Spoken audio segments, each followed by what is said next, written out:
Bonjour à toi mon ami, je te souhaite la bienvenue sur la chaîne La Voix de Dieu pour cette nouvelle étude biblique. Donc je m'appelle Lucela et j'espère que tu as passé une très bonne semaine.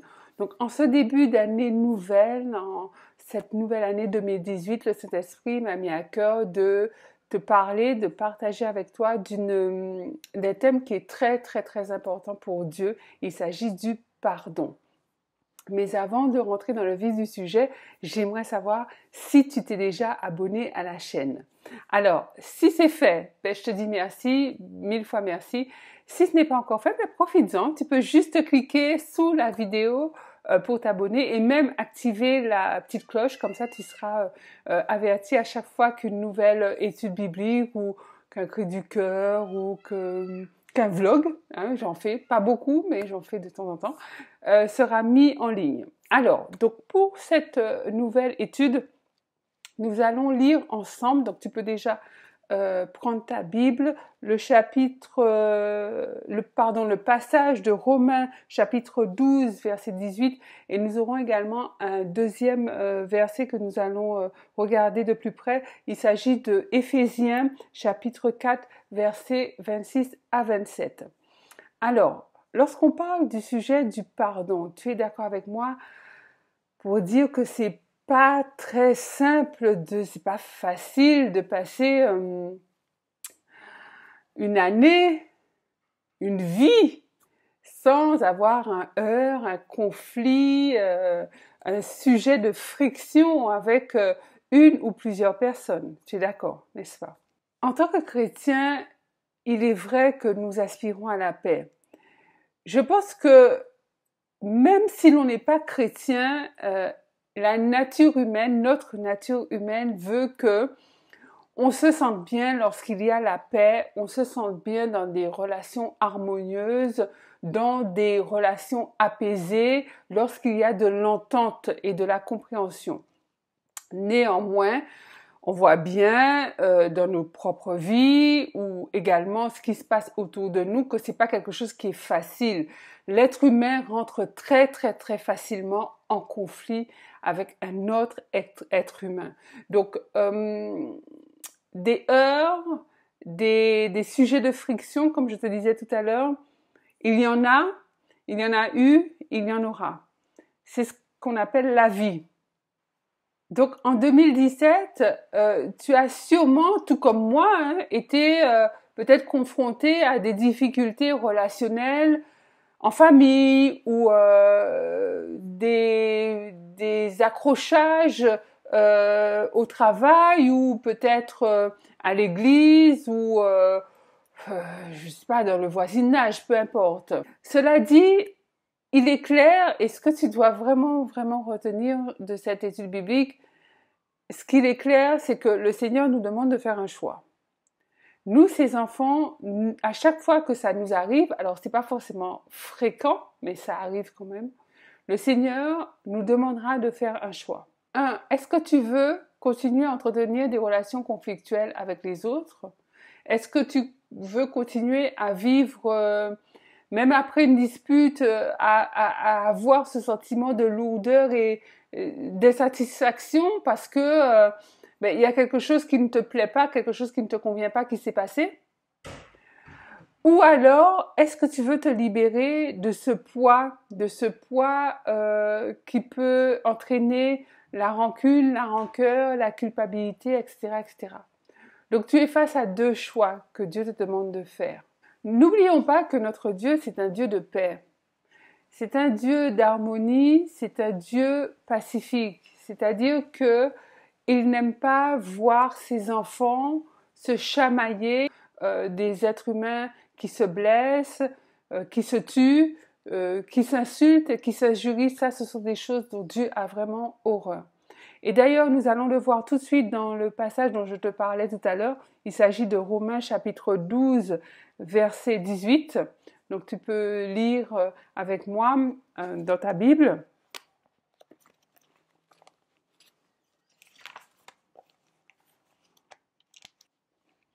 entrons dans la parole de Dieu.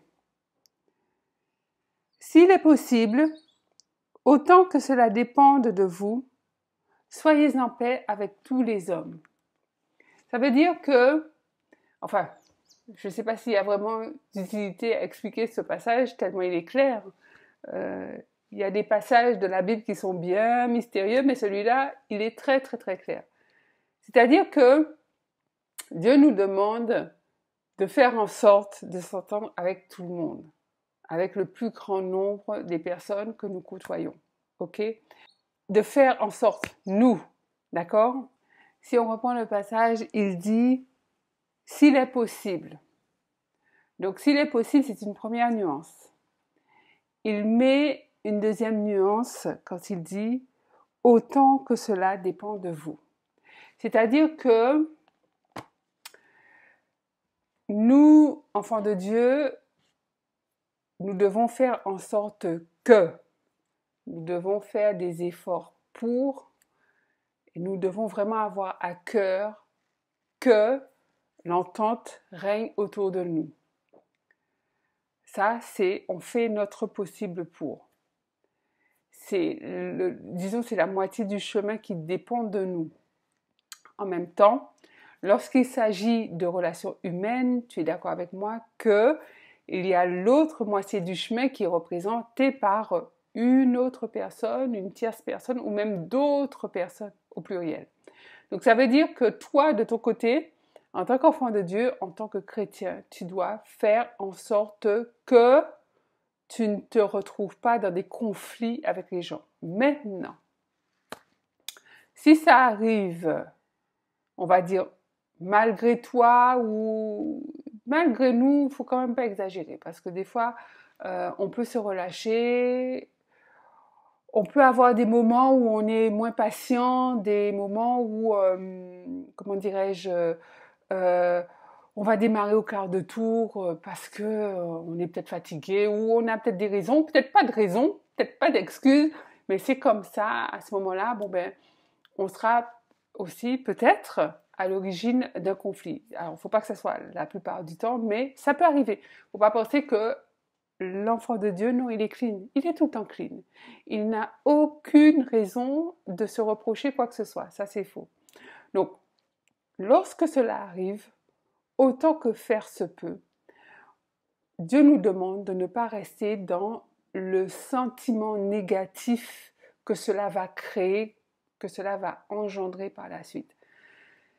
Et mon ami, si Dieu nous demande de faire ça, c'est parce qu'il connaît toutes choses. Et il connaît également les conséquences, non pas de la dispute en elle-même, même si c'est dommage, mais c'est les conséquences de ce qui se passe en toi. C'est-à-dire du fait que tu vas ruminer, tu vas être mal à l'aise, il y a quelque chose, même si tu fais semblant d'oublier, même si tu dis, bon, allez hop, on passe à autre chose, mais ça reste, ça s'ancre quelque part dans ton âme, ça vient s'inscrire. Et ça entraîne des choses comme la rancune, la rancœur, de mauvais sentiments, toutes sortes de choses que Dieu réprouve. Et ça peut même à long terme, voire même à moyen terme, lorsqu'il s'agit de cas graves. Parce que c'est comme pour tout, hein, tout est à relativiser. Hein, donc on peut pas mettre sur un même niveau d'égalité une dispute entre collègues et le viol d'un père envers sa fille. Tu es d'accord avec moi que c'est diamétralement opposé. Bon, cela dit, pour les deux cas de figure, même s'ils sont diamétralement opposés, la démarche reste la même. Le temps que ça mettra pour arriver donc justement au terme du processus dont nous parlons aujourd'hui, c'est-à-dire le pardon, le temps sera plus ou moins long en fonction de la gravité des faits, de la violence du conflit. Mais le processus reste le même et la démarche que Dieu nous demande de faire, de mettre en œuvre, reste la même. Donc nous voyons un autre passage où Dieu aborde la même thématique en nous mettant en garde. C'est dans Éphésiens chapitre 4, versets 26 à 27 que nous allons lire ensemble. Entrons dans la parole de Dieu. Si vous vous mettez en colère, ne péchez point. Que le soleil ne se couche pas sur votre colère. Et ne donnez pas accès au diable. Lorsque Dieu nous parle à travers ce passage de la Bible, il inclut, si tu l'as bien noté, que la colère fait partie de la nature humaine. Parce qu'il dit, si vous vous mettez en colère, ça veut dire que ça suppose qu'on puisse se mettre en colère, ne péchez point. C'est-à-dire qu'on peut se mettre en colère, Dieu va, comment dirais-je, tolérer, entre guillemets, Dieu peut comprendre qu'on se mette en colère, mais pas qu'on pêche dans sa colère. Pécher, quand on est en colère, c'est faire des choses comme insulter quelqu'un, battre quelqu'un, blesser, tuer, enfin bref, toutes ces choses qu'on n'a pas à faire même lorsqu'on est en colère, si tu vois ce que je veux dire. C'est-à-dire que Dieu dit, tu peux te mettre en colère, ça fait partie de ta nature, ça peut arriver, je peux comprendre que tu te mettes en colère. Par contre, ne pêche pas. Et lorsque tu t'es mis en colère, c'est-à-dire que tu t'es engueulé avec quelqu'un, que vous en êtes arrivé à une altercation vive, eh bien, ne laisse pas le soleil se coucher avant que tu ne te réconcilies avec la personne. Et ça, c'est très, très important. On avance à ce moment-là dans la notion du pardon. Comme je te disais, l'avancée dans le processus du pardon va être plus ou moins long. Je t'ai déjà dit que nous ne sommes pas maîtres du temps. Dans une vidéo précédente, on a eu à en parler. Seulement, Dieu veut que tu fasses l'effort. Il veut que tu fasses le pas.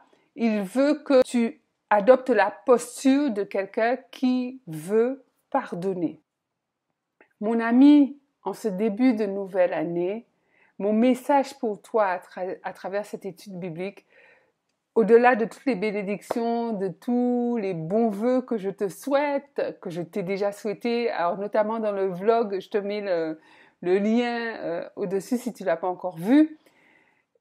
Ce que je veux que tu retiennes, ce que je nous encourage à faire, c'est de ne pas entrer dans l'année 2018 avec ces espèces de manquements liés au manque de pardon, liés à la rancune, liés à la rancœur. Enfin, de démarrer l'année 2018 sur la notion du pardon et de la réconciliation. Donc, je nous encourage à pardonner et à pardonner sincèrement. Ayons à cœur de nous pardonner les uns les autres parce que, comme on disait tout à l'heure, il y aura toujours des sujets de friction, il y aura toujours des sujets de désaccord, il y aura toujours des sujets d'embrouille où on va s'engueuler, on va se franchement pour rien. Des fois c'est pour rien, d'autres fois c'est pour des faits plus graves. Faisons en sorte que ça arrive le moins possible. Le moins possible. Moi, je sais pour ma part que je fais très très attention à ça et que ça m'arrive vraiment très très très peu. Maintenant, hein, je ne parle pas d'avant. Maintenant, ça m'arrive très très très peu. Gloire à Dieu et je remercie le Seigneur de m'avoir changé sur ce fait-là. Mais même lorsque ça arrive, parce que ça arrive encore, et comme je te dis, des fois tu n'as rien cherché, tu n'as rien demandé à quiconque, mais le Seigneur va permettre que le conflit arrive dans ta vie pour voir un peu comment tu réagis, pour voir si tu mets en place ces préconisations, si tu mets en place ces commandements, ou tout au moins si tu as l'élan, si tu as le cœur de vouloir le faire, même si c'est difficile.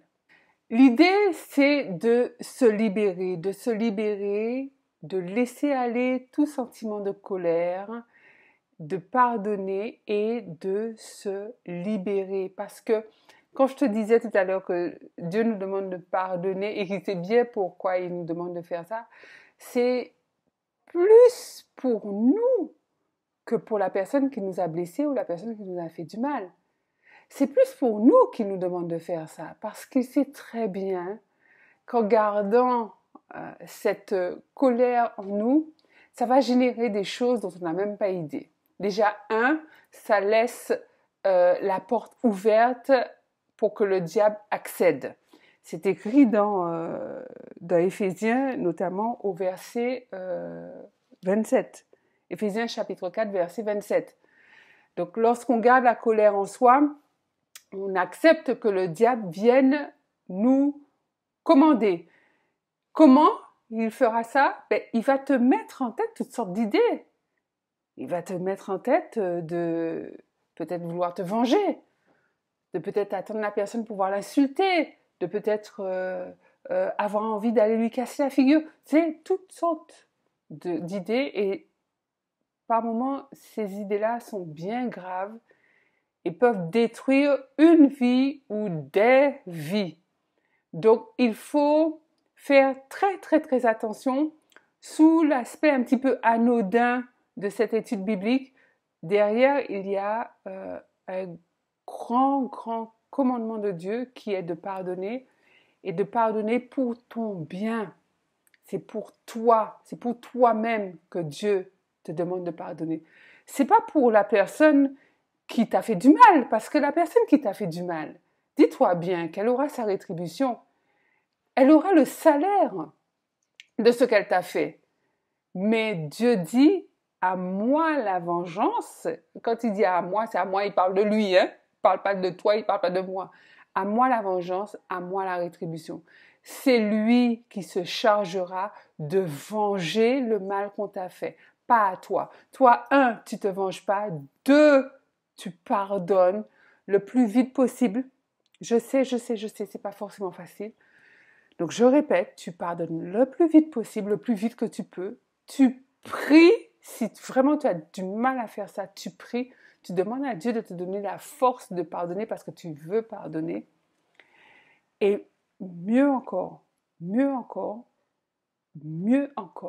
tu pries pour la personne qui t'a fait du mal. Alors ça, c'est the next level. Ça, c'est un autre niveau. C'est loin.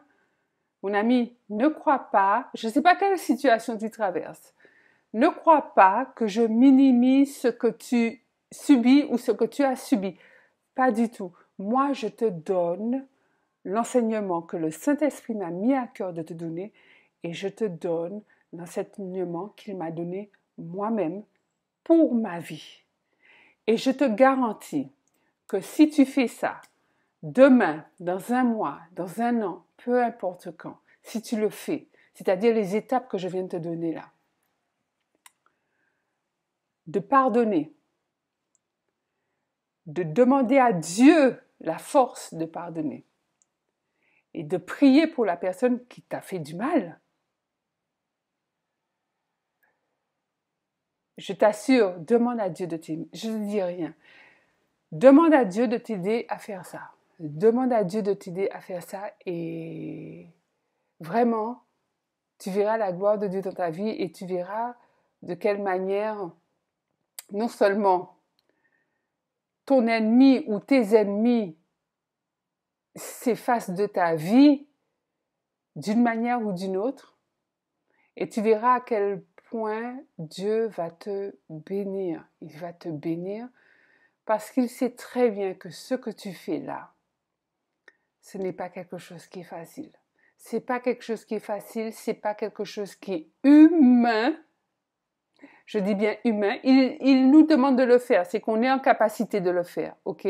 Mais c'est quelque chose que la chair n'aime pas, c'est humainement pas concevable.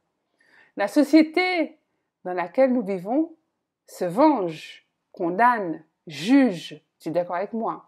Donc toi, quand tu vas chercher à pardonner à quelqu'un qui t'a fait du mal, à quelqu'un qui t'a fait du tort, qui t'a peut-être calomnié, diffamé, peut-être battu, insulté, violé, que sais-je encore, blessé, quand tu vas pardonner à cette personne-là, que tu vas chercher la face de ton Dieu et que tu vas bénir la vie de cette personne et prier pour cette personne, Tu sais, j'ai la chair de poule et les mots me manquent pour te dire de t'attendre à vraiment à voir ta vie changer et Dieu intervenir, mais de manière puissante dans ta vie. Ça sera, ça sera très, très édifiant pour toi, très édifiant pour toi. Prie Dieu, fais de ton mieux pour le faire. C'est pas simple, comme je te disais tout à l'heure, c'est pas simple parce que quelqu'un qui nous a fait du mal, on n'a vraiment pas envie ni de lui faire du bien, ni de le bénir, ni de lui pardonner. On n'a pas envie de le voir, on n'a pas envie de lui parler, on a envie d'oublier même à son visage comment il s'appelle, etc., etc. Ok? Nous sommes tous comme ça. Nous sommes tous comme ça. Tous les êtres humains sont comme ça. Maintenant, le Seigneur nous dit, vous êtes le sel de la terre. Vous êtes la lumière qui brille dans le monde. Votre comportement ne peut pas être identique à celui des autres. Votre comportement ne peut pas être identique à celui qu'on retrouve dans le monde. C'est ce que Dieu nous dit et c'est ce qu'il nous dit tous les jours.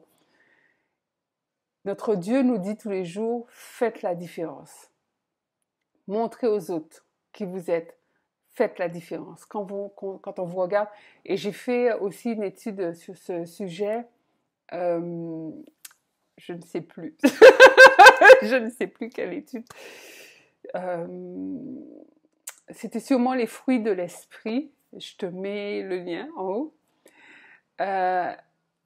On doit voir la différence. Il y a trop de chrétiens, je dirais banals, des chrétiens, excuse-moi du terme, mais des chrétiens ordinaires qui se confondent parfaitement avec le reste du monde. On ne voit vraiment pas la différence entre un chrétien et un païen. Faisons plaisir à notre Dieu. Faisons de notre mieux pour répondre à ses attentes, aux attentes qu'il a envers nous et d'obéir à ses lois. Faisons de notre mieux pour garder ses voies, pour entendre sa voix et pour agir en fonction de ce qu'il nous demande de faire et non pas en fonction de ce qu'on a envie de faire. Mon ami, c'est en pardonnant que nous accomplissons la volonté de notre Père. C'est en pardonnant que nous lui réjouissons le cœur et que par la même occasion, nous nous réjouissons à nous-mêmes le cœur. Donc je t'invite à faire cet effort, à aller de l'avant. Si c'est difficile, comme je te le disais tout à l'heure et comme je peux le comprendre pour avoir vécu des choses très difficiles aussi dans ma vie, mais c'est de se tourner vers Dieu, d'appeler Dieu à l'aide. Et tu peux faire la prière suivante, lui demander les choses que je t'indique et plus encore, en fonction de ce qui te vient, et tu verras, je ne te donne pas une semaine avant que tu ne m'écrives un message pour me dire à quel point Dieu est intervenu dans ta vie. Demande à Dieu de jeter un œil, un regard favorable sur la situation que tu traverses actuellement, de manière à ce qu'il puisse l'arranger pour toi et à sa manière. Non pas à ta manière, mais à sa manière. Demande-lui ça. Dis-lui à cœur ouvert à quel point cette situation t'est pénible et que tu ne peux pas pardonner, que tu ne trouves pas les ressources en toi, tu n'as pas les ressources personnelles pour pouvoir aller vers le pardon. Et pourtant, tu as à cœur de lui obéir, tu as à cœur de lui faire plaisir et d'écouter ce qu'il te demande en pardonnant. Donc, tu as besoin de lui. Dis-lui que tu veux faire sa volonté par-dessus tout et que tu veux pardonner à cette personne qui t'a fait du mal. Dis-lui que tu veux aller de l'avant, que tu veux laisser aller tout sentiment de colère, que tu veux chasser toute agressivité, que tu veux te libérer et pardonner à la personne ou aux personnes qui ont nui à ta vie. Demande-lui de t'aider à démarrer cette nouvelle année 2018 libérée de tout fardeau, de toute colère, de toute haine, de toute rancune, tu veux démarrer cette nouvelle année libre, libre de tout sentiment d'agressivité, de tout sentiment qui te rendrait malheureux, triste, négatif, qui te rendrait abattu lorsque tu penserais soit à une situation que tu as vécue, soit à une personne qui t'a fait du mal. Demande-lui tout ça, et bien plus encore, hein, dans le nom de son Fils Jésus. Et assurément, il te répondra, et assurément, il te bénira. Voilà, donc je te remercie mon ami d'avoir regardé cette vidéo jusqu'au bout. J'espère qu'elle t'a fait du bien, j'espère qu'elle t'a béni. Si c'est le cas, dis-moi en commentaire en quoi elle t'a béni, ce que tu as peut-être traversé, sans forcément rentrer dans les détails, mais est-ce que tu traverses une période difficile ou que tu as eu à subir un conflit douloureux pour lequel tu as eu du mal à demander pardon? Tu peux me dire tout ça en commentaire, je lis tous les commentaires. Je te souhaite une très bonne semaine, que ta semaine soit bénissante, que tu gardes les voies de Dieu. À très bientôt pour une nouvelle étude biblique. Bye bye.